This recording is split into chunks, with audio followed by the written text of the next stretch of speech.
భగవద్భక్తులారా, మీకందరికీ నా హృదయపూర్వక నమస్కారములు. మనము నిన్నటి వరకు భగవద్గీత 18వ అధ్యాయము మోక్ష సన్యాస యోగంలో 57వ శ్లోకం వరకు చెప్పుకుని ఉన్నాము. నేడు 58వ శ్లోకం నుండి చెప్పుకుందాము. అసలు భగవద్గీత అనేది జాతి, మత, కుల, వర్గ భేదం లేకుండా సర్వ మానవులకు ఉపయోగపడేటువంటి భగవంతుని యొక్క అమృత వాక్యాలు. ఇక్కడ భగవంతుడు తన యందు స్థిరచిత్తంతో ఉన్నవానికి ఏ విధమైనటువంటి మేలు జరుగుతుందో ఈ 58వ శ్లోకములో తెలియజేస్తున్నారు దేవాది దేవుడు శ్రీకృష్ణ పరమాత్మ. 58వ శ్లోకం ఏమిటంటే, మచ్చితః సర్వదుర్గాణి మత్ప్రసాద తరిష్యసి అధ చేత్వమహంకారాన్న శ్రోష్యసి వినముక్ష్యసి. అంటే తాత్పర్యం ఏమిటంటే, మాయామయమైన ఈ ప్రపంచములో, మాయతో కూడి ఉన్నటువంటి ఈ ప్రపంచములో ఉండి మనోబుద్ధులను, మనసును, బుద్ధిని ఆ అనంతతత్వములో ఆ భగవంతుని వైపు నిలిపి, భగవంతుని మీద నిలిపి భక్తి ప్రేమతో సంచరించువాడు ఆ తత్వానుగ్రహంతో, ఆ విష్ణుతత్వం యొక్క అనుగ్రహంతో ప్రారబ్ధం వల్ల సంభవించే అన్ని అడ్డంకులను సులువుగా దాటగలుగుతాడు. ఒకవేళ అహంకరించి వినకపోయాడో సుదీర్ఘకాలం భవరోగములోకి పడి నశించిపోతాడు, తనకు తానే దూరమవుతాడు అనేది తాత్పర్యము. దీనికి భాష్యం ఏంటంటే, పరమాత్మ ఇప్పటి వరకు బోధించిన బోధలో ఇది అతి కటువైన హెచ్చరికగా భావించవచ్చు. కారణం, పరమాత్మ నీతిని అతిక్రమిస్తే, పరమాత్మ యొక్క నీతిని మనం అతిక్రమిస్తే ఆ తత్వానికి దూరమై భవరోగములో పడి మ్రొగ్గుతూ ఇంకా దూరమవుతూనే ఉంటాడు మానవుడు. అంటే భగవంతుడు మన పుట్టుకతో మనకి ఒక నీతి అనేది ఏర్పాటు చేశాడు. ఆ నీతి ప్రకారం మనం నడుచుకుంటూ ఉండాలి. ఎన్ని జన్మలెత్తినా ఆయనను తెలుసుకోక ఆ తత్వంలో, ఆ భగవంతునిలో లయం కాక తప్పదు కదా. మానవ జన్మ వచ్చింది ఆ తత్వాన్ని, అంటే ఆ భగవంతుని, పరమాత్మని చేరుటికే అని అర్థం చేసుకోవాలి. మరి నిర్లక్ష్యం చేయడం ఎంతవరకు సబబో ఎవరికి వారే గ్రహించాలి అనేది భావము. తరువాత ఒకవేళ అలా నిర్లక్ష్యం చేస్తే ఏమి జరుగుతుందో కూడా ఈ క్రింది శ్లోకంలో తెలియజేస్తున్నారు భగవంతుడు. 59వ శ్లోకం, యదహంకారమాశ్రిత్య న యోత్స్య ఇతి మన్యసే మిథైష వ్యవసాయస్తే ప్రకృతిస్త్వాం నియోక్ష్యతి. అంటే భగవంతుడు అంటున్నారు, ఓ అర్జున, ఓ మానవ, అహంకారంతో కర్తవ్యమైన స్వధర్మమైన యుద్ధం చేయనని నిర్ణయించుకున్నా ఈ నీ నిర్ణయం ఫలించదు. కారణం, నీ క్షాత్ర స్వభావమే నిన్ను యుద్ధకర్మలో దించుతుంది అర్జున అని అర్జునుల వారితో చెప్పారు. అదే సందేశము సర్వమానవులకు, ప్రతి మానవునికి ఒక స్వధర్మం అనేది పుట్టుకతో ఉంటుంది. ఆ స్వధర్మాలని అవలంబిస్తే అది మంచిది కాదు అనేది ఇక్కడ భావము. ఇప్పుడు వాక్యం ఏంటంటే, ప్రతి మానవుడికి స్వధర్మం అంటూ ఒకటి ఉన్నది. అది ప్రస్తుత శరీరంలోని ప్రారబ్ధ వాసనల స్వభావం. ప్రస్తుత శరీరంలో ఉన్నటువంటి మనం అంత ముందు నుంచి తెచ్చుకున్నటువంటి ప్రారబ్ధ వాసనల యొక్క స్వభావాన్ని బట్టి, తర్వాత గుణకర్మల వల్ల, అంటే సత్వగుణము, రజోగుణము, తమో గుణము అనేటువంటి 3 గుణాల వల్ల ఏర్పడుతుంది. ఏది మంచి, ఏది చెడు అనేది నిర్ణయించడానికి మన వివేకం తోడ్పడుతుంది మనకి. ప్రస్తుత సమాజంలో ఉన్నటువంటి అనేక ఆకర్షణలు, ప్రస్తుత సమాజంలో అనేకమైనటువంటి ఆకర్షణలు మనకు కనిపిస్తూ ఉంటాయి. అవన్నీ కూడా మనల్ని తప్పుదారి పట్టిస్తూ ఉంటాయి. వివేకంతో, మనకు ఉన్నటువంటి వివేకంతో ఆ ఆకర్షణలకు లోను కాకుండా ఆ ఆకర్షక రూపంలో ఉన్నది కూడా పరమాత్మేనని భావిస్తూ, విహిత కర్మ ఎలా చేస్తే జన్మరాహిత్యం కలుగుతుందో ఆ విధంగా కర్మ చేయమనే పరమాత్మ మనకు ఇప్పటి వరకు బోధ చేశారు. ఎందుచేతనంటే, అహంకారంతో సహజ కర్మను సహజ కర్మలను మానాలని నిర్ణయించినా వాటిని మనం మానలేము. ఎందుకంటే మనలోని వాసనల ప్రకృతి యొక్క తీవ్రతకు లోనవుతాము.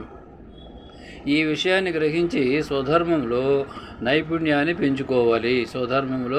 నైపుణ్యాన్ని పెంచుకుని మనము పైకెదగాలి.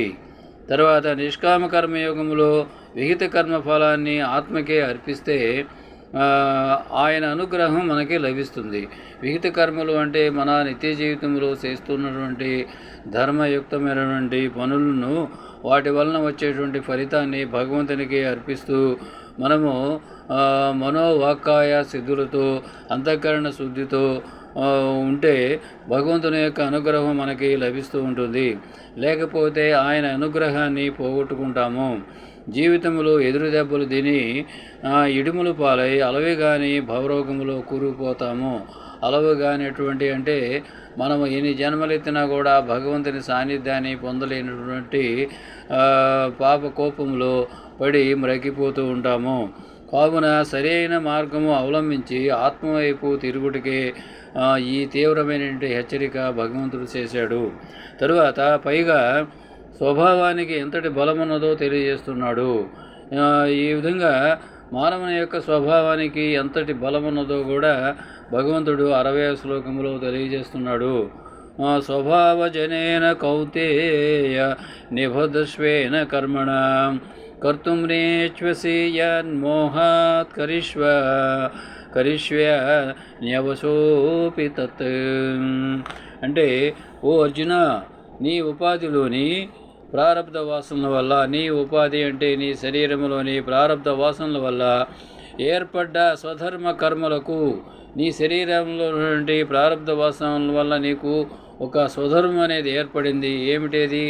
నీ క్షత్రియ స్వభావము అంటే యుద్ధము చేయాలి, ప్రజలను రక్షించాలి, రాజ్యాన్ని రక్షించుకోవాలి,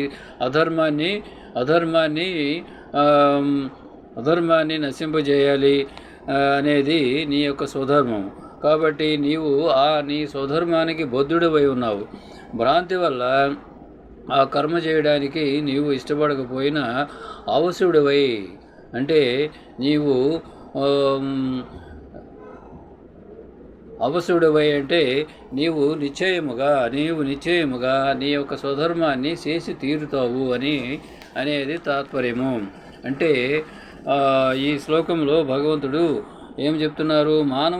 మానవునిలోని ప్రారబ్ధ వాసనల ప్రాబల్యం.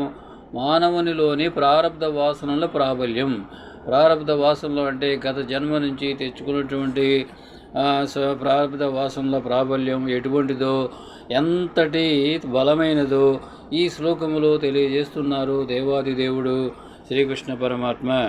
కర్మ చేయడం ద్వారానే మన వాసనలను ఖర్చు చేసుకోవాలి, మనలో ఉన్నటువంటి ప్రారబ్ధ వాసనలను ఖర్చు చేసుకోవాలి.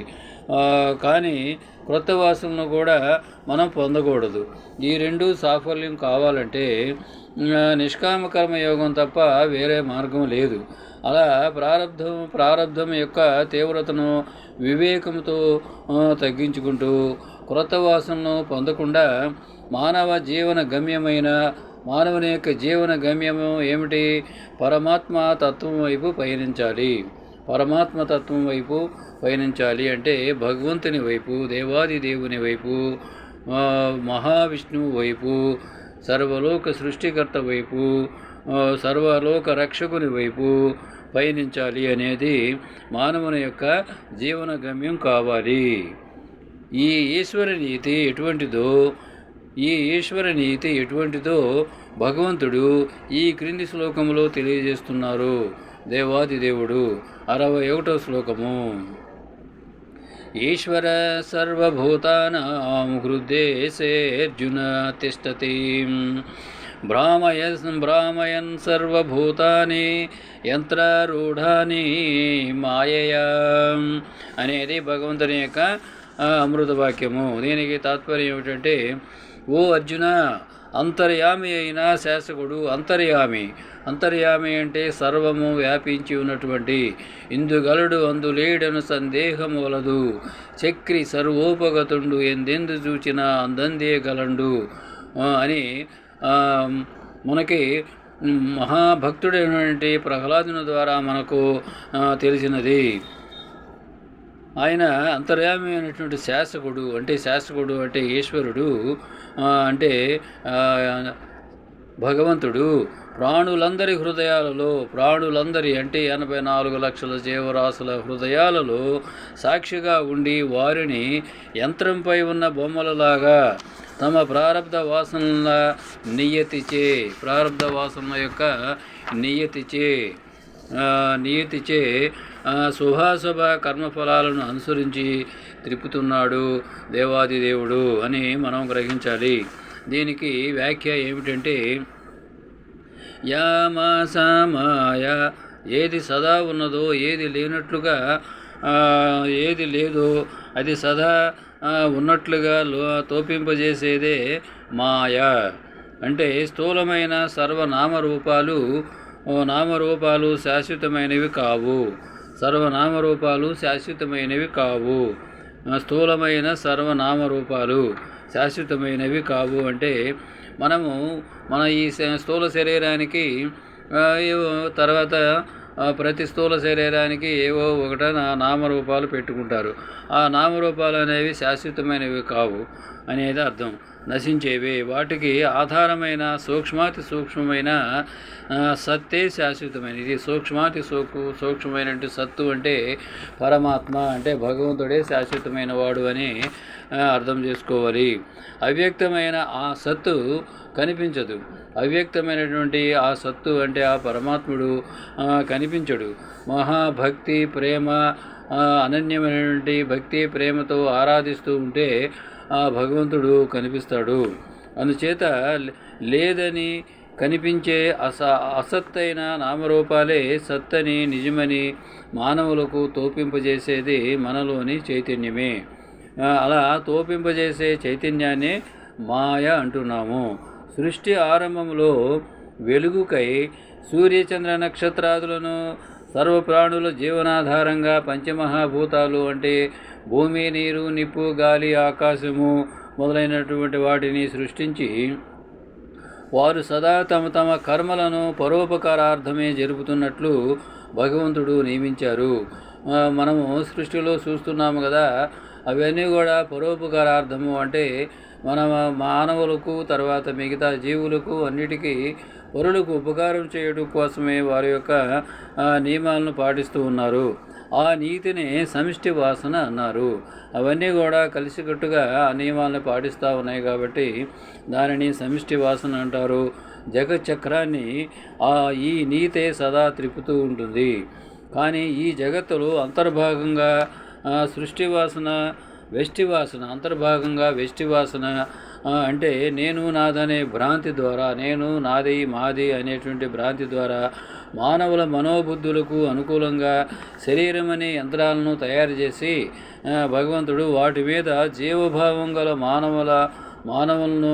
మానవులను ఎక్కించుటేగాక వారి ఉపాధిలో సాక్షిగా ఉండి, వారి ఉపాధిలో అంటే వారి శరీరాల్లో సాక్షిగా ఉండి కర్మఫలానుభవమునకై భగవంతుడు ఈ మనలందరినీ కూడా త్రిప్పుచూ ఉన్నాడు. ఈ ఈశ్వర నీతి యొక్క యథార్థం అర్థం చేసుకున్నవారు బంధహేతువైన జీవభావాన్ని ఏదేది ఈ ప్రపంచానికి పట్టి బంధిస్తున్నదో వాటిని తొలగించుకుంటూ సరిగా మెలగడం అలవాటు చేసుకుని తరించగలుగుతున్నాడు. అలాంటి మానవుడే విశుద్ధమైనటువంటి కృష్ణధామమును, భగవంతుని ధామమును చేరగలుగుతాడు. మిగిలిన వారు కర్మకు బద్ధులై ప్రపంచానికే పరిమితులై పుడుతూ సస్తూ ఉంటారు. రకరకాల యోనులలో రకరకాల జన్మలు ఎత్తుతూ ఉంటారు. మాయ అనేది ఆ పరతత్వం యొక్క చైతన్య ఆయుధమే అమ్మవారు. మాయ అనేది ఆ పరతత్వం యొక్క చైతన్య ఆయుధమే అమ్మవారు. అంటే ఆ పరమాత్మన యొక్క చైతన్యమైనటువంటి ఆయుధమే అమ్మవారు. అంటే జగజ్జనని, జగన్మాత, దుర్గామాత. ఆమె మాయామయి. ఆమెకి మాయామయి అనేటువంటి పేరు కూడా ఉన్నది. సర్వ ప్రాణుల యొక్క హృదయమే తన స్థానము. ఆమె సదా పురుషానుగమ్య జ్ఞానాన్ని అనుసరించే ఉంటుంది. జీవభావం నశించేంత వరకు, సర్వ వాసనాక్షయం జరిగేంత వరకు భవబంధం అనే చక్రాన్ని ఆపడం ఎవరికీ సాధ్యం కాదు. అందుచేత అవసుడై మానవుడు వ్యక్త చక్ర భ్రమణములో శరీరం అనే యంత్రాన్ని అధిరోహించి భవరోగములో ఉంటాడు అనేది మనం అర్థం చేసుకోవాలి. ఇంతటితోడే విరమించుకుందాము. రేపు 62వ శ్లోకం నుండి చెప్పుకుందాము. జై శ్రీరామ్, జై శ్రీకృష్ణ. హరే కృష్ణ హరే కృష్ణ కృష్ణ కృష్ణ హరే హరే, హరే రామ రామ రామ హరే హరే. శ్రీరామ జయ జయ రామ, శ్రీకృష్ణ జయ కృష్ణ జయ జయ కృష్ణ. భగవద్గీత శరణం శరణం, రామపాదం శరణం శరణం, కృష్ణపాదం శరణం శరణం. భగవద్గీత అభయం అభయం, భారతదేశం శుభం శుభం. భగవద్గీత హిందూ సర్వజన జయం జయం. జై శ్రీరామ్, జై శ్రీకృష్ణ. ఇట్లు భగవద్గీత హిందూ మిషన్ వెంకటరామ సేవక్. భారత మాతా కీ జై. జై హింద్.